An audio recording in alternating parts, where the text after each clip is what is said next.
Είμαστε στην ευχάριστη θέση να έχουμε μαζί μας, με τη βοήθεια βέβαια της τεχνολογίας, γιατί βρίσκεται αρκετά μακριά μας, την καθηγήτρια Εύα Αλίσικ, η οποία έρχεται από το Πανεπιστήμιο της Μελβούρνης στην Αυστραλία. Ασχολείται ερευνητικά με τη διαχείριση του τραύματος από νεαρά άτομα και τις οικογένειές τους, με στόχο τη διαμόρφωση υπηρεσιών υποστήριξής τους. Συνεργάζεται εντατικά με επαγγελματίες από διάφορα πεδία, την υγεία, την εκπαίδευση, τους εφαρμοστές του νόμου, αλλά και υπευθύνους χάραξης πολιτικών. Η καθηγήτρια Εύα Αλίσικ αποδέχθηκε με πολύ ενθουσιασμό την πρόσκλησή μας. Να πω κάτι που δεν θα το δείτε στο προφίλ της, όπως αναφέρεται στο πρόγραμμα. Η κυρία Αλίσικ συμμετέχει σε ένα διεθνές πολύ μεγάλο δίκτυο που ασχολείται ιδιαίτερα με τα παιδιά τα οποία επιβιώνουν των ανθρωποκτονιών των γονέων τους από βία που έχει ασκηθεί θανατηφόρα του ενός έναντι του άλλου. Κυρίως τις γυναικοκτονίες, όπως έχει επικρατήσει ο όρος τουλάχιστον επιστημονικά και ακτιβιστικά, καθώς οι γυναίκες αποτελούν τα συνήθη θύματα ανθρωποκτονιών από τους συντρόφους συζύγους τους. Πρόκειται για μια πολύ σοβαρή και υπομελετημένη κατηγορία θυμάτων βίας, έμεσων θυμάτων βίας, ενδοοικογενειακής. Η κυρία Αλίσικ λοιπόν συμμετέχει σε αυτό το δίκτυο και από αυτό το βήμα τώρα και εξ αφορμής της δικής της παρέμβασης στο δικό μας το συνέδριο, να σας πω ότι και το δικό μας το Τμήμα Κοινωνικής Εργασίας του Πανεπιστημίου Δυτικής Αττικής, εκπροσωπούμενο από την κυρία Σκλάβου, συμμετέχει σε αυτό το δίκτυο. Είναι μόλις πρόσφατη η συμμετοχή μας. Ο σκοπός μας είναι να επενδύσουμε συστηματικά, ερευνητικά και ακαδημαϊκά στη μελέτη αυτής της ομάδας και στην παραγωγή, αν θέλετε, εξειδικευμένων προτάσεων για υπηρεσίες που πρέπει να παρασχεθούν σε αυτά τα παιδιά που, όπως αντιλαμβάνεστε όσοι και όσοι ζείτε στην ελληνική πραγματικότητα, δεν υπάρχει καμία. Το θέμα της κυρίας Αλίσικ είναι ακριβώς αυτό, είναι τα αόρατα ή τα παραμελημένα από την κοινωνία, από τη ματιά μας και τη φροντίδα μας παιδιά, τα οποία επιβιώνουν αυτής της θανατηφόρας βίας του ενός γονέα από τον άλλον. Οπότε θα την καλωσορίσουμε και θα της δώσουμε αμέσως το λόγο να μας πει είμαι σίγουρη, τα πολύ ενδιαφέροντα που έχει ετοιμάσει για μας. Dear Professor Alisic, can you hear us? Yes, I can. Great to hear you. It's so nice to have you with us here, even through technology. Greetings from Greece, and next time we hope we have you here with us. Thank you for accepting this invitation, and we're ready to hear your presentation. Fantastic. Thank you so much. And greetings from Melbourne. I'm going to share my slides, and I hope you'll be able to see that.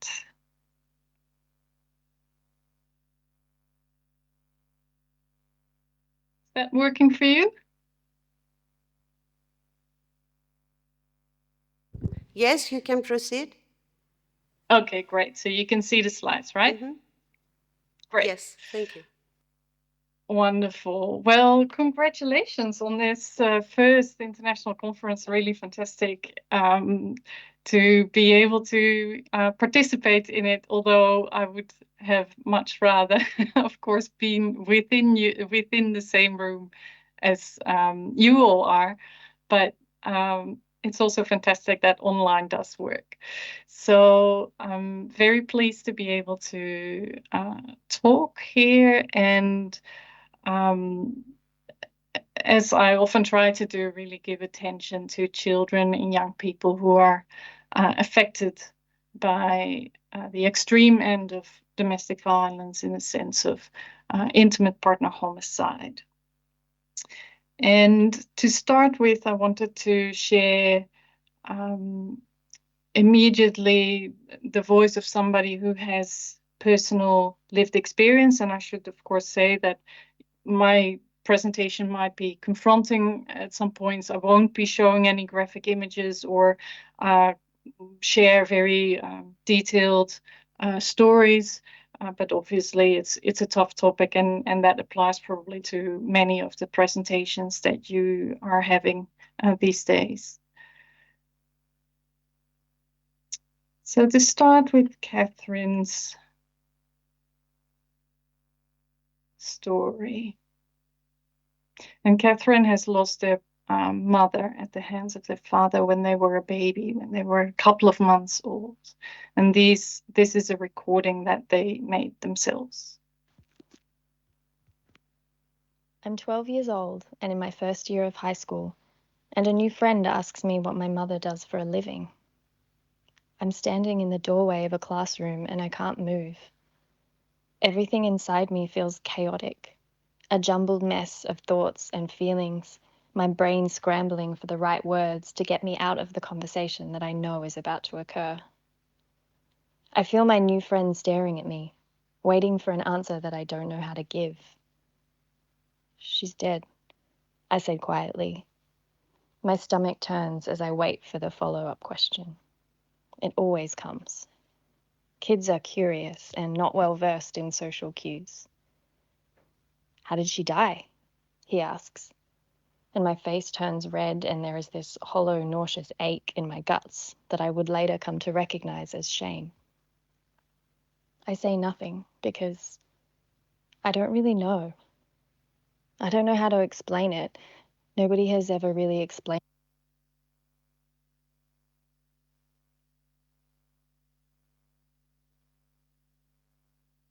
Ooh, I've lost the sound there. It to me. How did she die? He asks again. It is an odd feeling to want so desperately to be understood, to be seen, and in equal measure, to disappear, become invisible. I don't want to talk about it, I say, and I brace myself for what's next. But all he does is shrug and say, okay, sorry, and he walks away. But I still wonder if somehow he just knows, like my face gives something away. And I realize I haven't taken a breath in a really long time, and I want to cry or scream, but my class is about to start. So I pack up my bag and all of my feelings, and I put them away somewhere, because they're confusing and I don't understand them. And then, all of a sudden, I feel nothing at all. If it's possible to feel less than nothing, inhuman somehow, I feel that. And I don't understand that either. I don't understand what's wrong with me, but I know something is really, really wrong with me. In that moment, it's the only thing I know for sure. In the following years, whenever the question was asked, I would say car accident or cancer. No less tragic, of course. However, I was already keenly aware, far more socially acceptable. I got good at lying, another thing to feel ashamed about, but somehow less shameful than the truth. My dad killed her. I never knew how to say that out loud. I am afraid of him. I never knew how to say that either. On January 31st, 1985, my father got a gun and shot my mother, Carolyn, 3 times in our family home. I was 3 months old, my brothers 4 and 8. My father served 3 years of an 8-year sentence for manslaughter, the provocation defense. In what I assume was an effort to keep us out of the system, my brothers and I were informally fostered, looked after by family, friends, and relatives of my father while he was in prison. We each lived with separate carers because no one person could take us all. I often wonder what that must have been like for us as small humans. A dead mother, a father in prison, and then to be separated from each other. Carers who were suffering through their own complicated trauma and grieving process. nobody keeping tabs. My heart feels heavy for those children. It is sometimes easier to feel for them back there in the past than for myself here in the present.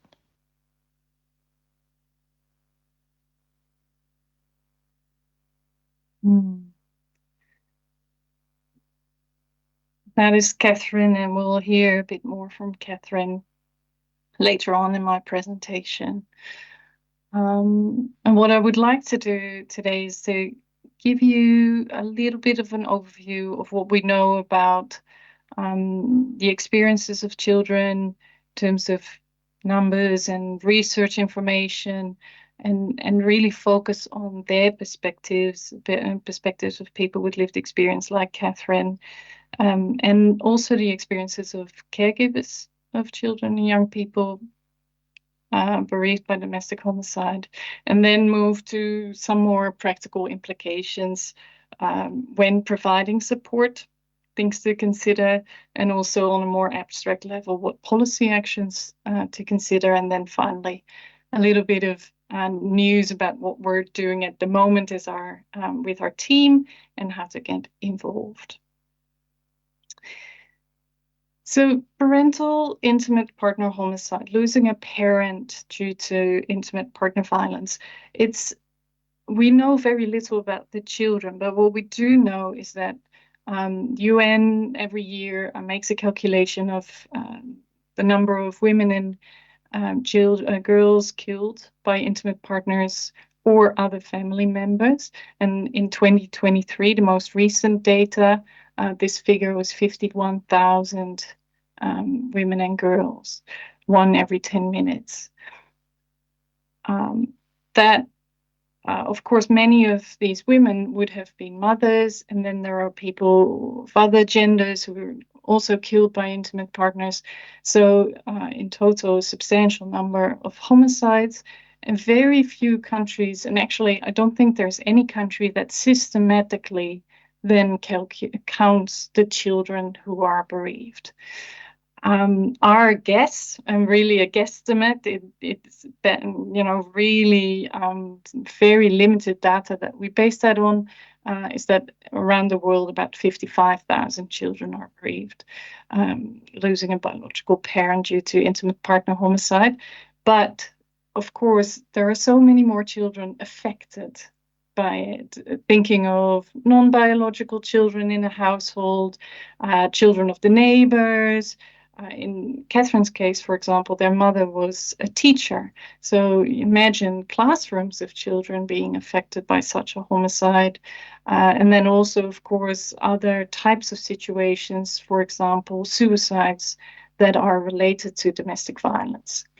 So in total, a large number of children being affected in one way or another.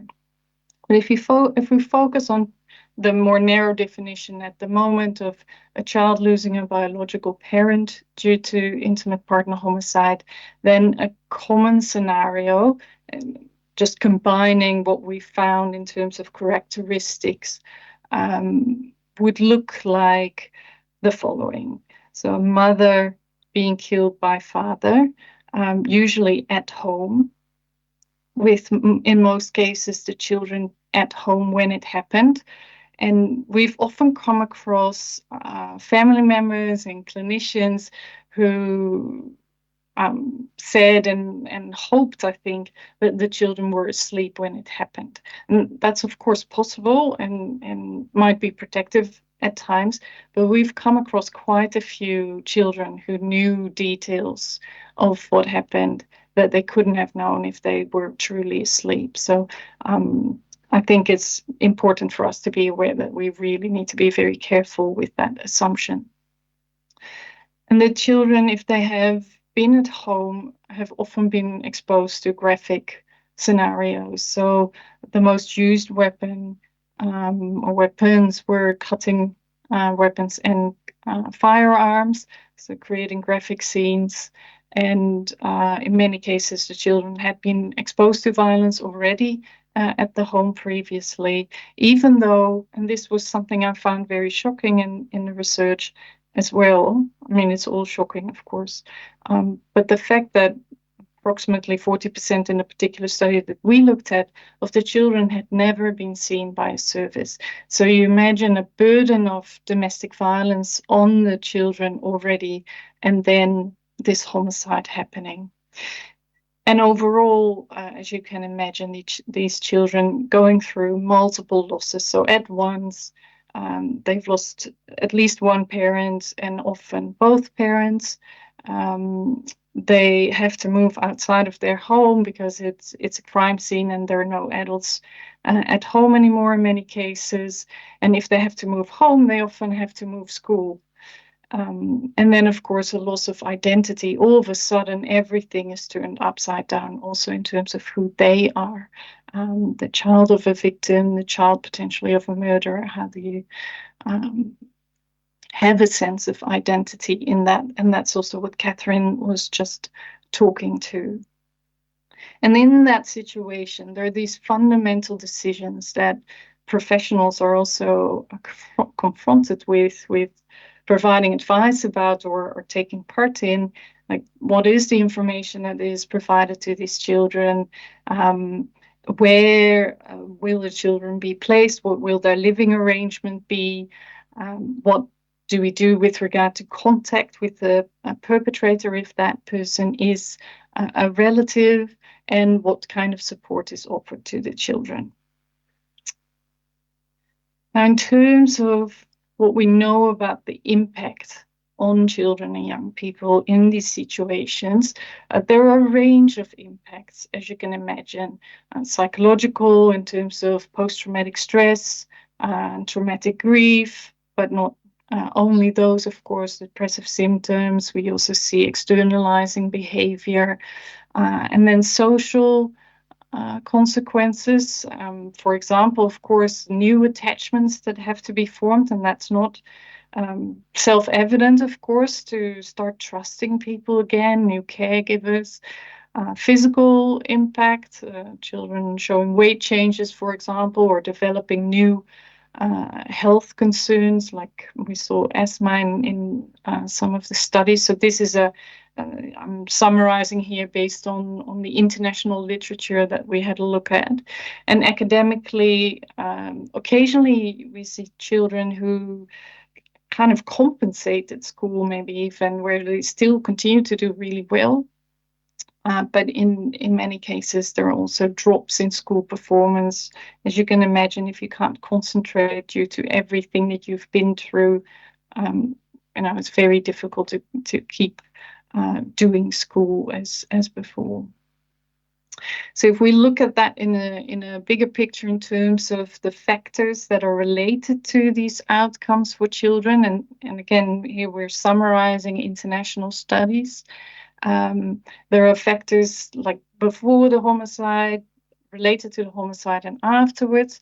So before that previous exposure to domestic violence, but also family stresses like unemployment of parents or mental health issues, as you can imagine. And then during the homicide, the exposure to it, but also whether or not a child has had correct information about what happened, obviously in a child-friendly, age-appropriate way. But often we hear of children who have not been informed about what happened, but they know that something terrible happened. They just don't have the story, and a lot of chaos and unsafety. And then afterwards, in the longer term, topics that come up a lot are distress among caregivers, who are often also relatives, like grandparents, conflicts between sides of the family, different stories of what happened, but also different views on what the children should do or where they should be.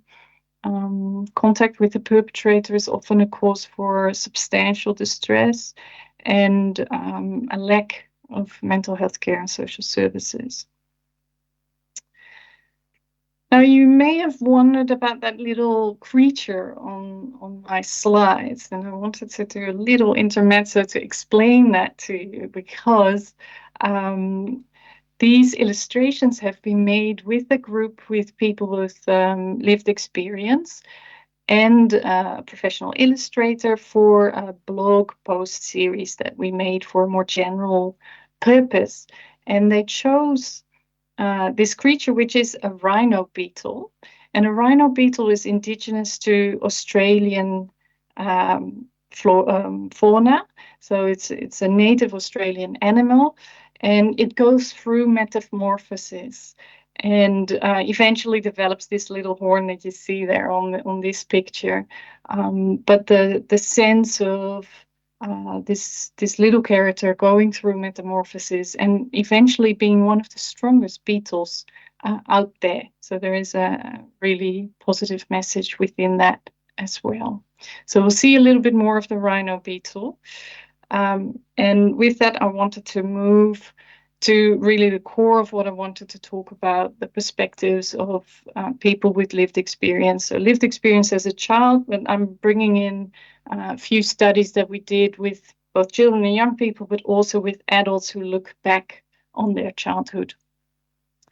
So in this study in the Netherlands, where we interviewed children and young people up to 25 years old about their experiences, one thing that stood out was that actually the participants did have a fairly positive and healthy view of themselves, and were also mostly content with their living arrangements with, for example, grandparents or foster families.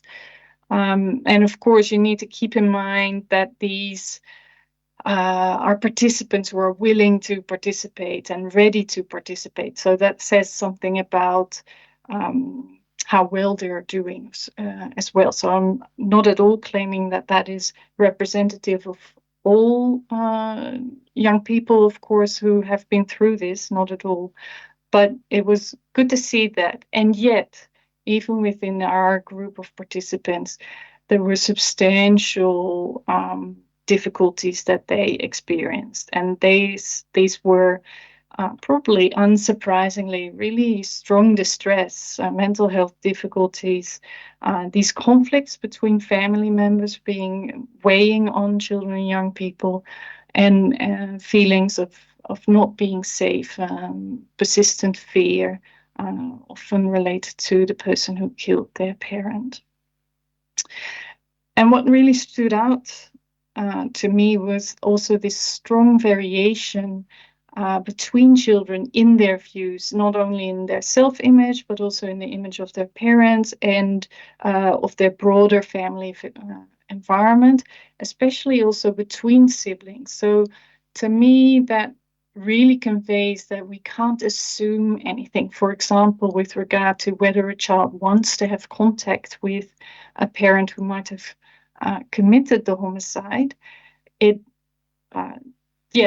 we can't predict what their view or wishes or desires will be. We really do have to ask them.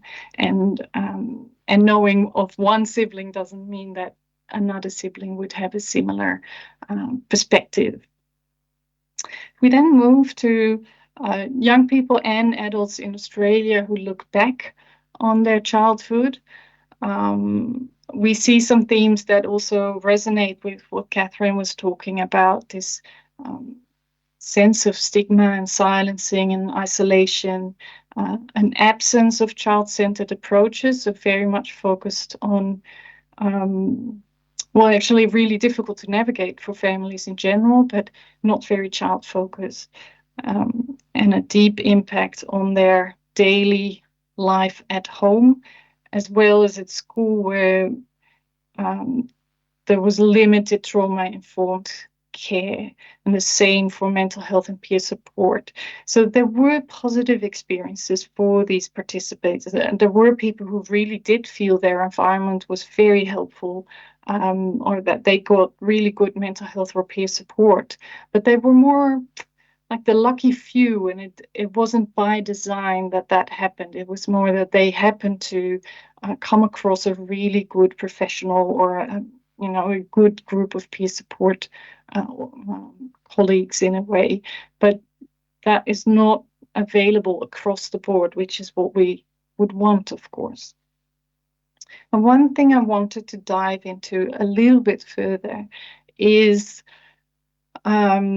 this sense of that stigma, isolation, and silencing, and in particular, the assumptions that our participants felt that other people had about them as children, but also throughout their lives.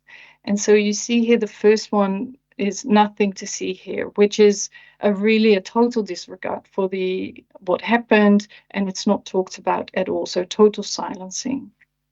And then there was a version that was more like, we do not talk about it, in the sense that it was referred to, but in a very euphemistic way. So it could be that a family would talk about mum passing or mum being diseased, but not about mum being killed, for example. You are or you were just a child was sometimes used as a way of saying, you're too young to understand this, or you're so young you'll bounce back, like there won't be any issues for you in the long term. Or again, a disregard for the experience by saying, you're not the real victim. The real victim is the person who died. Also, again, not really acknowledging the impact on children. Another one was the kids are all right, which for us was a way of saying the children are being fed, go to school, have shelter, like have a roof over their head. So the basics are done, we're good, but disregarding again the mental health impact of what happened on the children. And the same applied to some extent to the next one, which was maybe in some way like well meant, but this focus on only the resilience, the young people's strength, and overlooking their mental health difficulties. So kind of brushing those off a little bit. And then we come to a few that were more like outright mean in various ways. For example, they had it coming referred to views and assumptions about the parents, that they were, up to no good anyway, and had it coming for them in some way. The kids are doomed was really about being damaged goods and being damaged beyond repair. So that, even if you got support, it wouldn't, the rest of your life is doomed in a way. And in some ways also related to you are destined to become a victim or a perpetrator yourself later on. So this horrible sense of prediction, which is totally unhelpful for children, of course, and also incorrect, we know that. And then the final one, and this is one that also throughout people's life, they refer to that this sense of that you should be over it by now. It's, it's in the past, focus on the future. And of course, it's not like that. This is a lifelong journey, and it changes over time. And there is that metamorphosis, but it doesn't disappear, of course. I wanted to, after all this talking, I wanted to bring back Catherine for a moment, because they talk in a very powerful way about this experience of silence. I think that when you create an atmosphere of silence and nobody's offering anything to you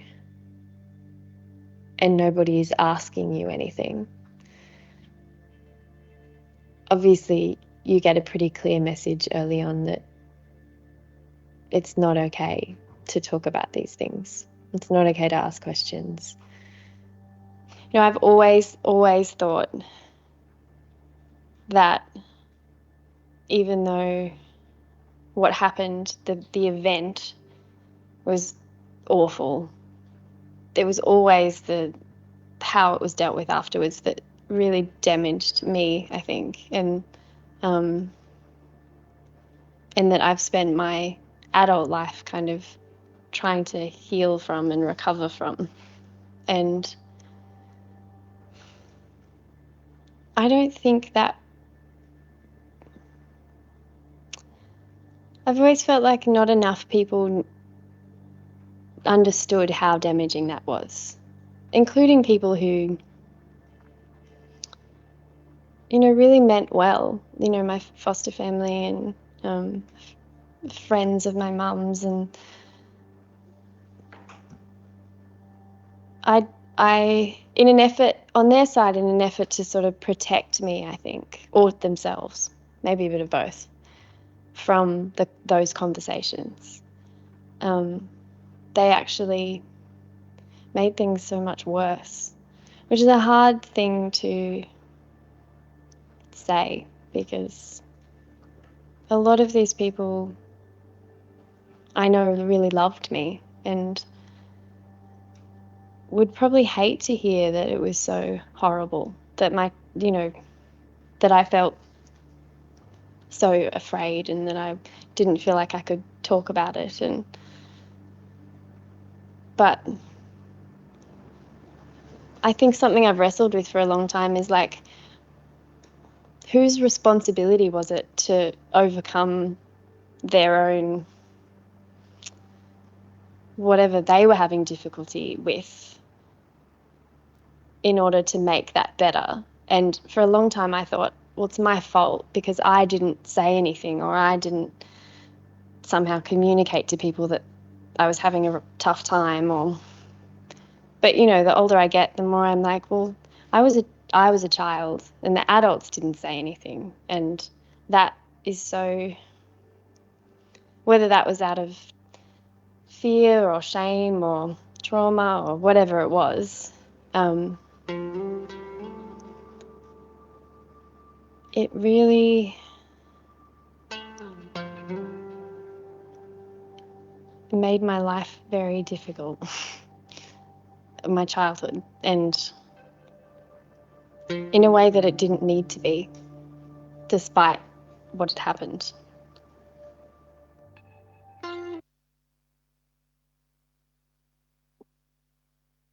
That was Catherine again, and they talked about the adults in their life, and I wanted to spend a little bit of time as well on the perspectives of caregivers. And here you see one of those illustrations by Abby, our illustrator, about the experience at home, and also these adults trying to, in this surreal world that she depicts so beautifully, but adults also trying to figure out how to provide a home to this little creature.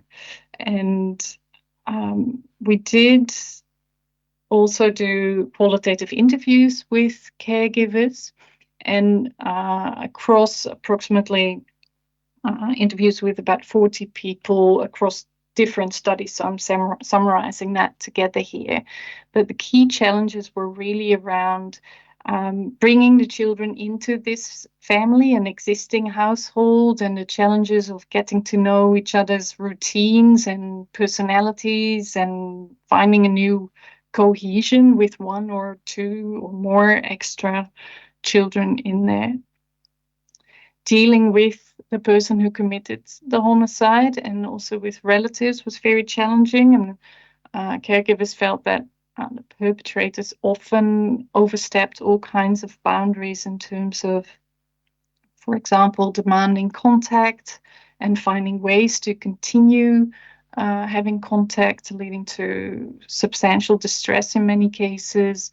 And also in terms of relatives, the two sides of the family really having different viewpoints about what happened and what should happen with the children, and that leading to these loyalty conflicts for the children, but also, of course, for the caregivers, very challenging situations.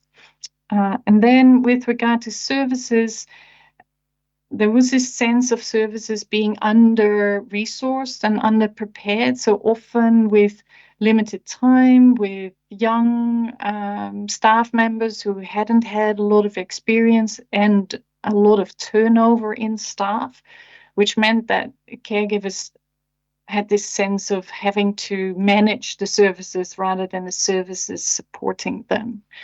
And and very practically being confronted with the financial implications of having one or more children join the family. Of course, practically that comes with a financial cost, but then also especially for example, grandparents or other relatives, that multiple people in the family needed mental health support, and that often this was not offered or not covered, and therefore a substantial financial burden. And sometimes, that's really difficult to decide whether or not that is actually feasible. And then finally, a key challenge was really to endure the mental and physical toll that it took. I imagine that mentally that makes a lot of sense already, but also physically, grandparents talking about having young kids again when you're not, in your 20s or 30s, and having that energy is, of course, an enormous demand. Nevertheless, they also talked about this commitment to the children and that being a motivation to stick with it over time.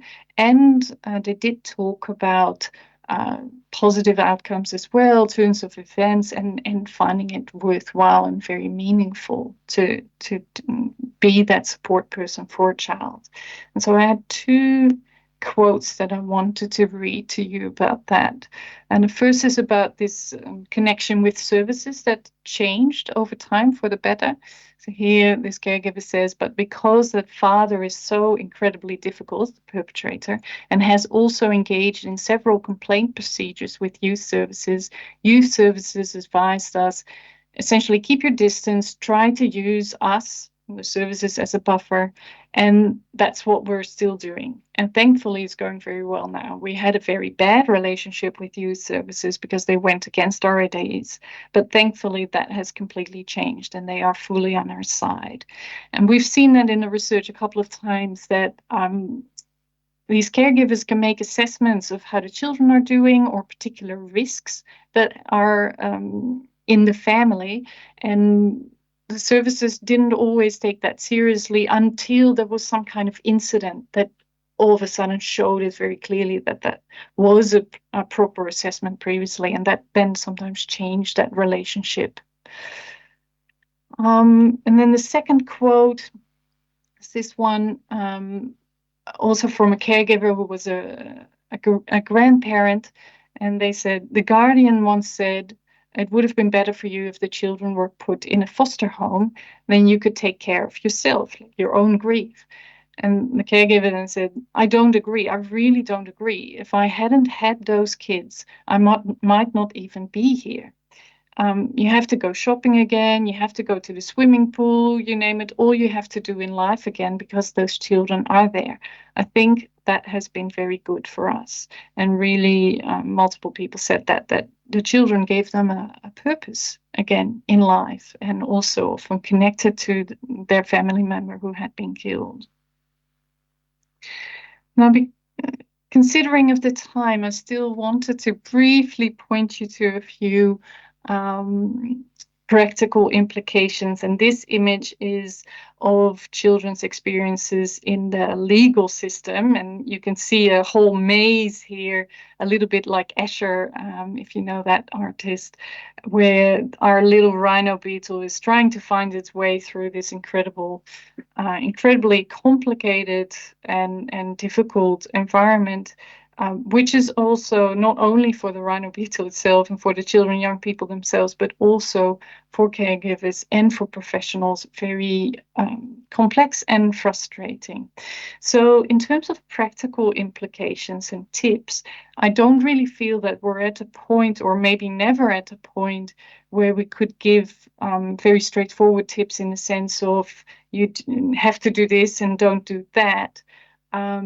But there are a couple of factors to consider, and that comes back to that overview that I showed previously with those different elements that seem to have an impact on children's well-being afterwards.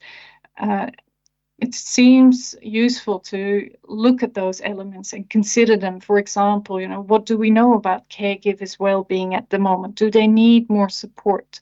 Do they need, regular weekends where they can leave the children somewhere else for a little bit and get a bit of breathing space for themselves? Or do we already see that there will be a conflict between the two sides of the family? And if yes, can we mediate that? So things that can be put in place because of a reflection on these factors, I think is hopefully very useful. And on a positive note there, I wanted to point to the fact that trauma-focused cognitive behavioral therapy, also with this group where you think these children have been exposed to horrific things and often to violence for a long time.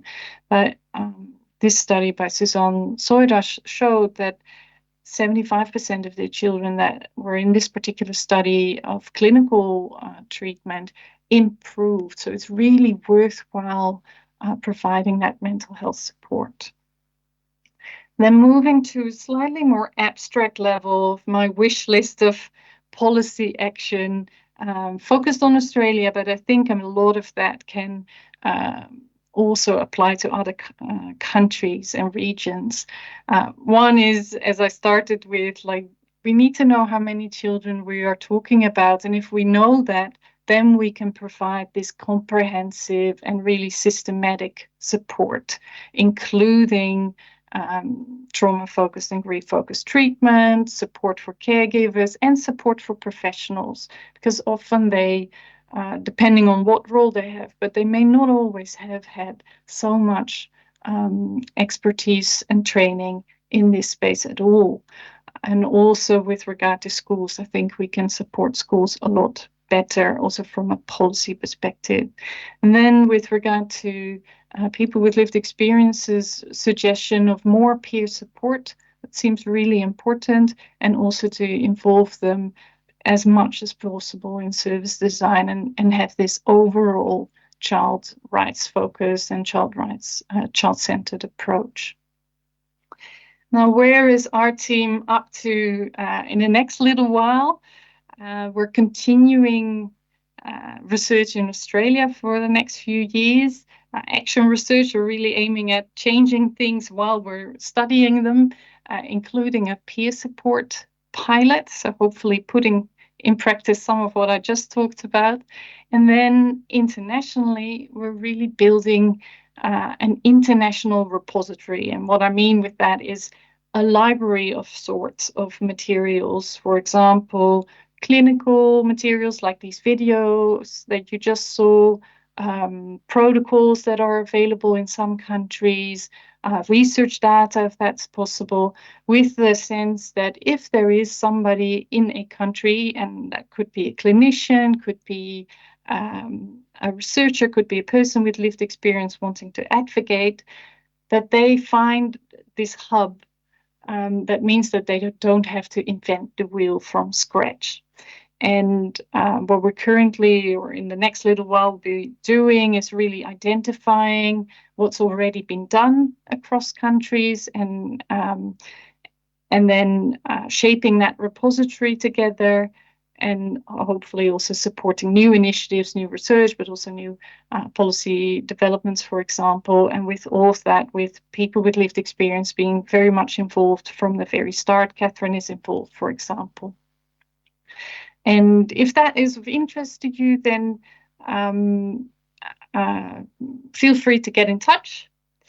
And I will leave you with a link to the report and to some more resources, including those videos if you want to see more of them. And a big thanks to you for being here and taking this into account, and to the whole team that has been involved in this work so far. Thank you.